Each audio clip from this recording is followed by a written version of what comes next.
The Dajjal shall try to strip God of all of his divine attributes and claim them for himself. This arrogance is also the way of the Freemasons, who are engaged in replacing the laws of God with those that are man-made and claiming justice across the land, using technology to monitor all that you do, trying to see and hear everything, using genetics to alter and to improve the creation to reach their false standards. Their arrogance knows no bounds, and they obey no law but that of their own making. These are the forerunners to the Dajjal.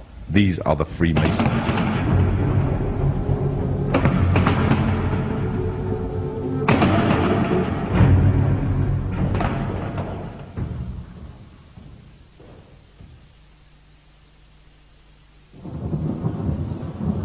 The Prophet Muhammad said that a time would come when the whole world would gather around to plan the destruction of the Muslims, as if they were gathered around a table to take part in a meal. Today the nations of the world are doing just that, around the circular tables of the United Nations General Assembly Hall. He also said that the time of the Dajjal will be years of confusion. People will believe a liar and disbelieve one who is trustworthy, and those who rebel against God will have a say in general affairs. Today, during the time preceding the Dajjal, there is also a time of confusion. The system set up by the forerunners to the Dajjal have ensnared many Muslims away from truth, using lures such as wealth and materialism and fulfillment of earthly desires. A miserable trade indeed. These times of tribulation are like a giant sieve, sorting out the true believers from the apostates and hypocrites. Many have adopted the lifestyle and philosophy of the Dajjal system, retaining perhaps only their Muslim names or clothing, wearing them like a badge to their identity, and in every other way embracing wholeheartedly the system that is being used to eradicate Islam.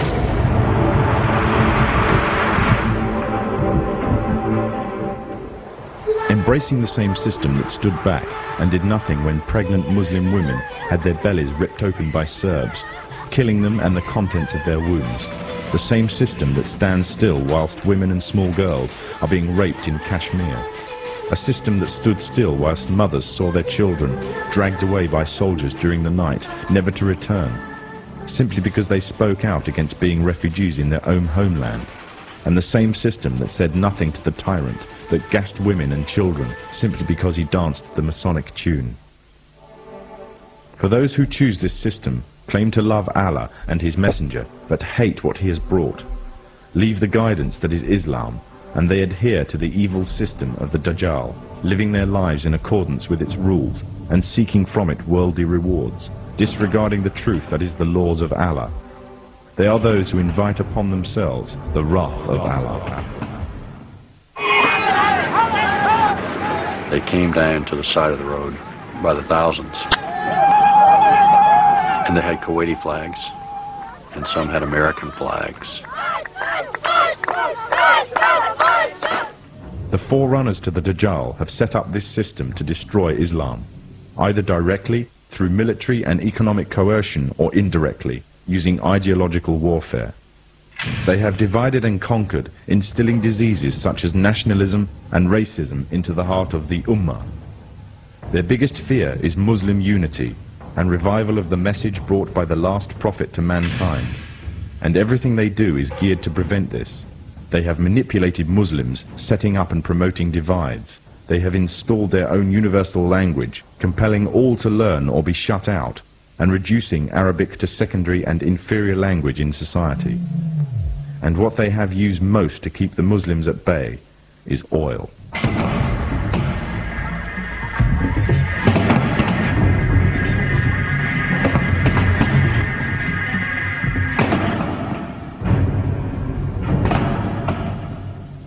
During World War I, the Freemasonic governments managed to destroy the Islamic Caliphate and annex all its territories. The part now called Iraq was put to British mandate, and current borders were defined by them and through the Iran-Iraq War. After its independence, the USA took over interest in Iraq. In fear of a purist Islamic uprising, the CIA aided the Ba'ath Party's rise to power, making Saddam Hussein the leader of Iraq and an ally to the Masonic states. When Kuwait later started raising its oil prices, it was destroying the war-torn economy of Iraq. Threats were made but ignored. The situation worsened until finally Iraqi troops were mobilized to the border. The Freemasonic media, the American media in particular, portrayed this as a shock and outrage. However, it is reported that the US ambassador to Kuwait had prior knowledge of the invasion and Iraq's intentions, as did the CIA. After the Gulf War, Saddam is still alive, and Kuwait has been liberated. It remains to be asked exactly what purpose the Gulf War served to its Freemasonic orchestrators. The Masonic West has long realized that the control of oil is vital to their economies. One of the main reasons is their reliance on cars and road transport. However, although technology exists to mass-produce fully operational electric cars, all attempts to do so have been vetoed. This is because oil is crucial to maintaining their world order. Without the wealth from oil, Muslim economies would fall. And without the puppet governments and leaders, such as Saddam Hussein, the Freemasonic West could not control the Muslim nations. Without the division of wealth and false leadership of these nations, nothing would prevent the purest Islamic movements from coming to power. Poverty creates unity, and Muslim unity is the greatest fear of the forerunners to the Dajjal.